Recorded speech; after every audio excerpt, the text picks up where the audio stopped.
Hey everybody, Growth Coach Greg with the Healthy, Wealthy, and Wise Coaching Program. And my question of the day for you is, how were you perceived as a child to your parents, to your grandparents, to society? How were you perceived by them? But also, how did you perceive yourself? Or looking back on your time now, how did you perceive yourself? Did you, or do you currently say that you was a bad child, you were always in trouble, or were you a happy, joyful, blissful child? The thing I want you to really look at here is just that. How were you perceived as a child? But also, what's your perception of that child now?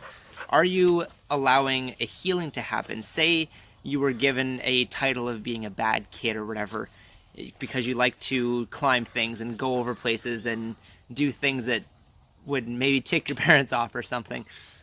That didn't make you a bad person, but now what matters is the meaning you're giving to that.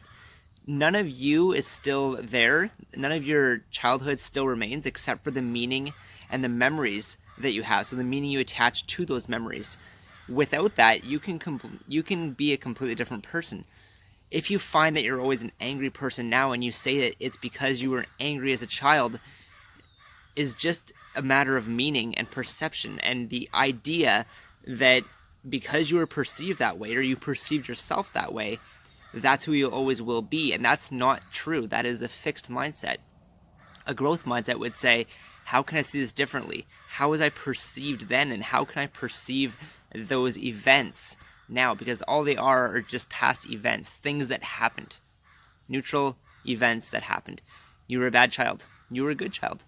It doesn't mean anything. It just means that you were a child. You were going through the roller coaster of life at that particular time, at that particular moment. And whatever happened, and it's a matter of meaning and how you decide to move forward from that. So until next time, love, laugh, contribute, and live healthy, wealthy, and wise.